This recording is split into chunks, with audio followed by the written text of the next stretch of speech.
Excellency, and Thank you. thank you for giving us the opportunity to offload. Yes, there was a peace deal that was signed in the US not long ago, Your Excellency, and we're talking about a potential Washington Accord that is upcoming. But I'll take you back to when the peace deal was signed between Rwanda and DRC. Immediately after that peace deal was signed, President Trump of the US said that he had secured a minerals deal for the US. Shortly afterwards, the former DRC President Joseph Kabila on social media dismissed the peace deal aspect and referred to what was signed as a trade agreement. Some people think that the Trump administration does not understand the situation in Eastern DRC very well. What is your comment about that, and what do you say to those who call Trump's approach exploitative in comparison to the Biden administration? That's the question, Your Excellency. My name is Jackie Lumbasi. I host The Real Talk on RTV. Good. Well, I would start by asking simple questions. Before the deal brokered by United States in the Trump administration, whatever name you may want to give it, what did other administrations, whether in the United States or Europe or anywhere else, did they offer? What is it? I mean, we could be talking about something. Let's talk about it. Before we come to Trump administration and the deal brokered, you are a journalist, you follow different events and the news and so on, you put things in their perspective, in history and so on and so forth. Make a reference. Well, even if you don't make it to me now, but in your mind, try to remember what other deals that had been brokered by anybody that were even suitable to deal with the problem in DRC that may be failed because of this or that, and you may put the blame on anybody you wish to. So my question is, where is that? Therefore, if there isn't, maybe you can even go into more details later. Trump administration came. First of all, I thank them that they even paid attention to the problem at all. They could have ignored that problem like many have, and just focused on what is happening in the Middle East, in Ukraine, Russia, Iran, and those are, in people's minds, more important than having to deal with this African problem. It shouldn't matter to anybody, as we have seen it in the past. So, but they took time. Now, I'll try to summarize what my reading of that deal is and how it came about. Once they decided they are going to deal with the matter, there are really three pillars it is built on. One is economic, if you will. The other is security. The other is political. And I think these three are so closely related that you can't just deal with one ignoring the other, because the three are part of the problem. In fact, the main parts of the problem. Now, people tend to concentrate more on economic for a reason. I think some of the players in the region were concerned with the problem. They had in their mind to leverage these resources because they think the resources are very attractive. So therefore they would be like throwing a bait and saying, I'll give you this, I'll give you that, you will control this, which everybody else in the world needs and may. So I'll give it to you. But those who threw the bait to those who would help in the problem, we're really not looking for a durable solution to their problems or to the problems that affect us in the region. They just wanted to have an advantage over adversaries and give a sweetener to people to say, we'll give you this, please help us deal with M23 and FCM23 or Rwanda as it is perceived, or our enemies. And that then people would just be attracted to that, take it, and address the problem the way the government of Congo saw it. No, but the Trump administration kept looking at a combination of these three matters that need to be addressed: the political, the security, and the economic. While in some other people's minds, it was just economic. You want a deal, you want money, you want minerals, you want please take it, but and save us from these troublemakers, even if it doesn't address the problem, depending on how they see it. So I'm sure that is what is still affecting, and maybe will affect the implementation, because what people had in mind is not necessarily 100% what they are getting. But in addressing any problem like this one, it's give and take. You don't get 100% what you want, because there are many parties concerned with the problem. Each one maybe gets a piece of what they wanted, another gets a piece of what they wanted, and together stability comes out of it. So for me, I think there is a chance that we may get somewhere with that.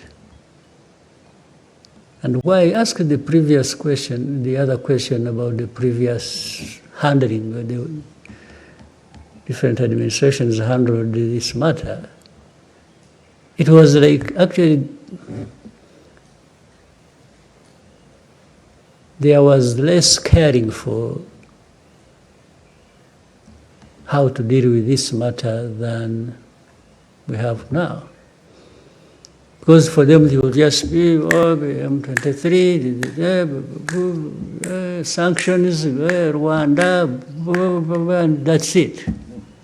But how do you handle things like this and expect I don't think they have even learned from history.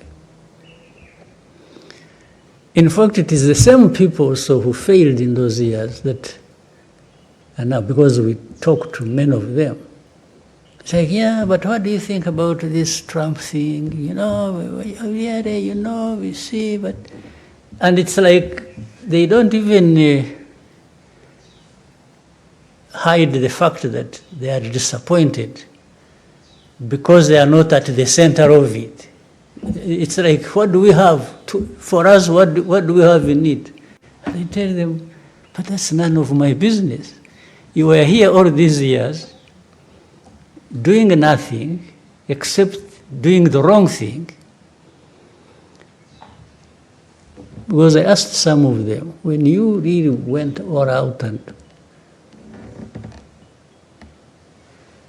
were sanctioning Rwanda, sanctioning M23, praising the other side, and then vague about FDLR, and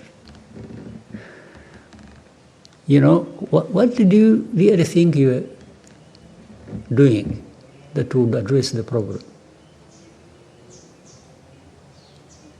So why would you be asking me anything? You should have asked me that time. You did, I explained to you, you didn't listen to me. You decided to do things the way you wanted because you thought... and in fact, I also don't stop reminding them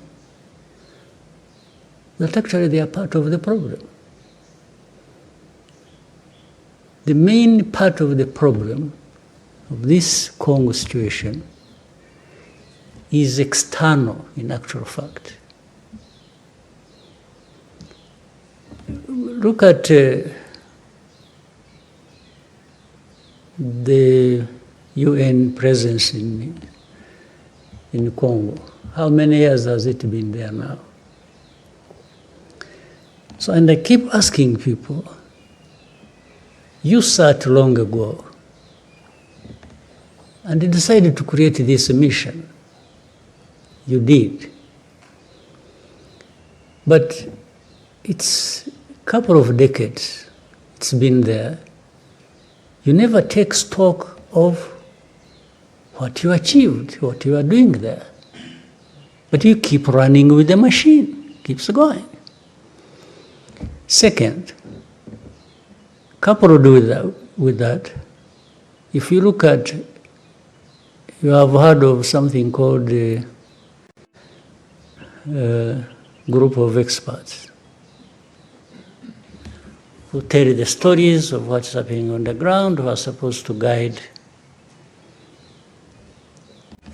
some of the actions and so on and so forth.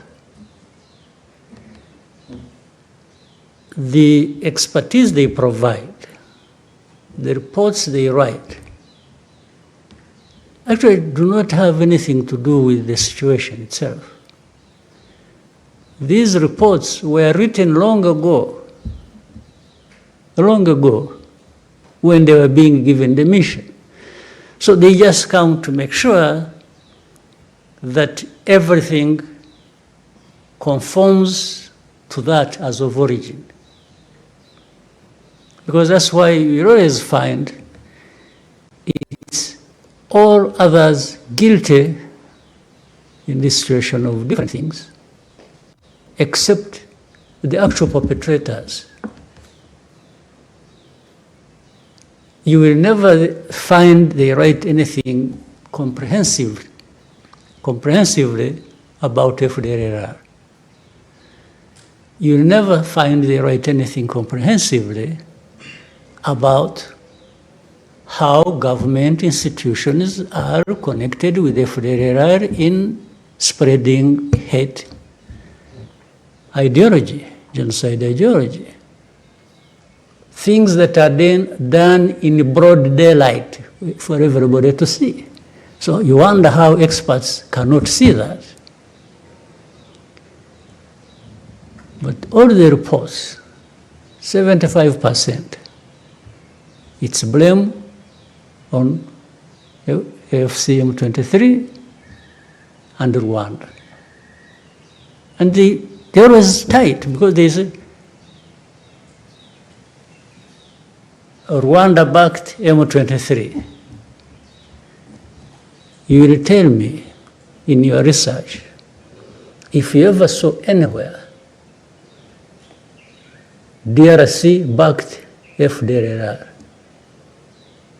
You will never. So the narrative is already written. They just come here to make sure things are adjusted to suit what they want. They talk about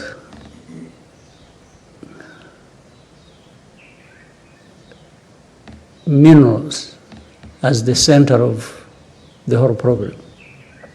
By the way, they should also blame themselves, because if you highlight minerals and minerals, and then later on you blame somebody for also saying, yes, we have a deal in minerals, but around that we want to solve a problem, because they are the ones who highlighted the minerals in the first place.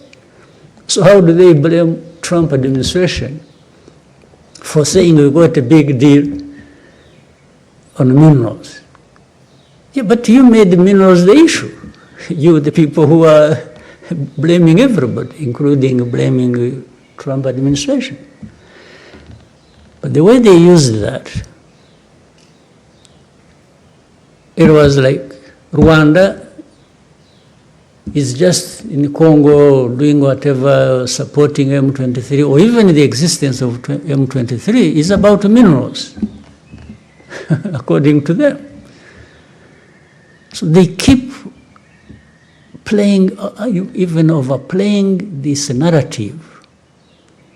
In the end, it works to the detriment of the solution to the problem. Now, it really becomes it's like having arsonists being the judge and the prosecutor of people for burning down the house. The very ones who burnt down the house are the ones in the seat to judge, to prosecute, and everything. This is what happened. So some people oversimplify this matter, and take it just to the surface. It's about blaming AFC M23, Rwanda, former president of DRC, you mentioned. By the way, do you know that, maybe, I don't know why you should never forget things conveniently. You know how the current president came to be president? He was just called to the office, and this man thought he was making a good deal, and they handed him power. Do you also know that actually there were witnesses, heads of state? Did you know that? One of them being the former president of Kenya, Uhuru Kenyatta. The other one being the president of Egypt, Sisi. The other one being President Ramaphosa of South Africa. You ask to go and visit them and ask them this question. So this whole thing, you see, no, I wish they could actually come forward and say, hey, wait a minute, by the way, we know this story. the story, and the other thing is, you also know that Rwanda being blamed for M23, FC M23, Eastern Congo, blah, blah, blah, and so on and so forth. Fine. You can blame us for doing whatever we could to make sure FDLR doesn't cause Rwanda problems, and whoever was supporting that. But you cannot blame us for the start of this conflict, because everybody knows where this conflict started from and by who, and it is nothing to do with Rwanda. This M23, I have said it before, came from Uganda. They did not come from here. Why was it not made Uganda's problem? Are these things I'm talking about new to you? You don't know them? But the story goes out there, it's every day, Rwanda, M23, Rwanda, FDLR. Yes, but you should also tell people how this became Rwanda's problem. Our problem was simple, twofold. FDLR it has been a problem in the past. It's a problem now. It will be a problem in the future if it continues to exist, threatening Rwanda. There is no way. We don't, as I again said before, we don't need anybody's permission to protect our country. It doesn't matter. So that one put aside. The other one is this Congo uprooting its own people from their ancestral homes and from wherever, and Rwanda has nothing to do with how Kinyarwanda speaking people went to Congo. Nothing. We cannot be blamed for it. But they've been killing people in broad daylight. They've been moving them from their homes and making them refugees here. You know how many thousands, tens of thousands, hundreds of thousands of people originating from there who are refugees here. So the fact that we are hosting these people, the fact that we are saying we can't accept FDLR, is it a problem that Rwanda should be blamed for? Is it a complicated problem that groups of experts cannot see? So I've given you a very wide explanation to the very simple question you asked. Whatever solution that does not address these important matters to be addressed will just keep the problems between Rwanda, DRC, the whole region, and wherever else going forever. But the matter is simple. If you don't play games, if you don't allow genocide ideology to take over the region, and then things can be addressed. So for me, I'm thankful to President Trump's decision. And by the way, even if it doesn't work, I don't think they should be the ones to be blamed. They are not the ones to blame. Because in the end, they are not the ones to implement what we have agreed. They just brought people together concerned with the problem, and they've introduced a new way of approaching this problem, which has not been forthcoming from others.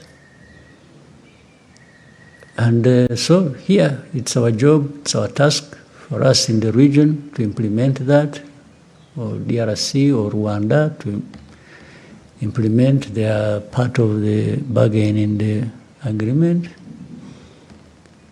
But of course, it helps if United States administration remains close by to follow up and says to people, well, you said you would do this, what happened? They have some leverage over the matter.